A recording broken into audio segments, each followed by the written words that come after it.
Alléluia, alléluia, alléluia. Paul, c'est toi. Toi qui étais Saul, tu es devenu Paul. Que Dieu te bénisse. Parce que tu étais persécuteur, tu as rencontré le Seigneur sur le chemin de ta vie, tu t'es converti. Moi aussi, nous sommes des Paul. Autrefois, on était dans le monde, on était des ignorants, loin de la volonté de Dieu. Mais l'amour de Dieu nous a rencontrés. Et voilà, Saul est devenu Paul.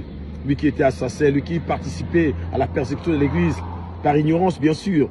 Justement parce qu'il ne connaissait pas Christ, il croyait soutenir, oh, il était en train de persécuter. Là, Dieu peut encore t'accorder la grâce, une faveur imméritée. Mais Judas, c'est une personne qui vit avec le Seigneur, qui était parmi les 12. Regarde ce qu'il a fait. Il a été une personne qui avait trahi celui qu'on appelle les traîtres. Il ne fallait même pas qu'il soit né.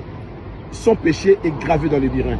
On ne peut pas lui pardonner. Mes bien-aimés, il y a un seul péché que la Bible déclare dans la Nouvelle Alliance qui ne peut jamais être pardonné. C'est quand tu blasphèmes contre l'Esprit de Dieu. Blasphémer contre l'Esprit de Dieu, c'est dur, quelque chose que Dieu n'a pas dit au nom de l'Esprit de Dieu. Mes bien-aimés, nous sommes presque au temps de la fin. Nous voyons le monde est vraiment dans le chaos.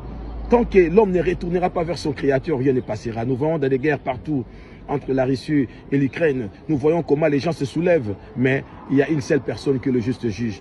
Je m'adresse à une personne qui ne comprend pas. Es-tu Paul? Oui, si tu es Paul, tu as été Saul, c'est bien. Mais si tu es Judas, dommage à toi parce que tu vas aller te pendre. Tu vas t'assassiner toi-même parce que ton péché a été gravé par le burin. Tous aux fans là. Paul, Paul, tu es habillé parce que ton nom ça m'a ramené à l'ignorance. Mais si tu es, oh Judas, celui qui est là, avec le Seigneur, ben, il est devenu traître. Oh, nous n'avons pas besoin de Judas ni de Caïn, mais nous avons besoin de Paul. Ignorance après conversion. Mais es-tu Paul? Oui, j'accepte parce que c'est l'ignorance qui te pousse à le faire, car Dieu ne compte pas l'état de l'ignorance. Mais Judas, c'est la personne qui vit avec toi, qui te connaît, mais qui décide pour rien, gratuitement comme ça, te trahir, des traîtres qu'on appelle.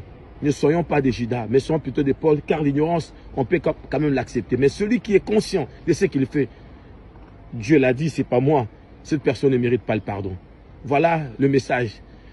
Zala plutôt solo comme Paul, Marie de Magdala, qui a été délivrée de 7 démons. Autant de personnes dans la Bible qui ont persécuté l'ignorance. Dieu l'a rencontré. La femme samaritaine, on les voit partout. Mais toi, tu es juste là pour détruire, juste pour trahir.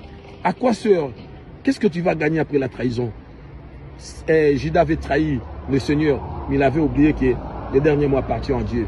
Des traîtres n'ont pas de place dans l'évangile de Jésus, ni dans nos familles, ni dans la société, ni dans l'amitié. Arrête d'être traître, c'est pas bien, ça sert absolument à rien. C'est l'esprit de la sorcellerie, c'est un esprit qui vient du diable.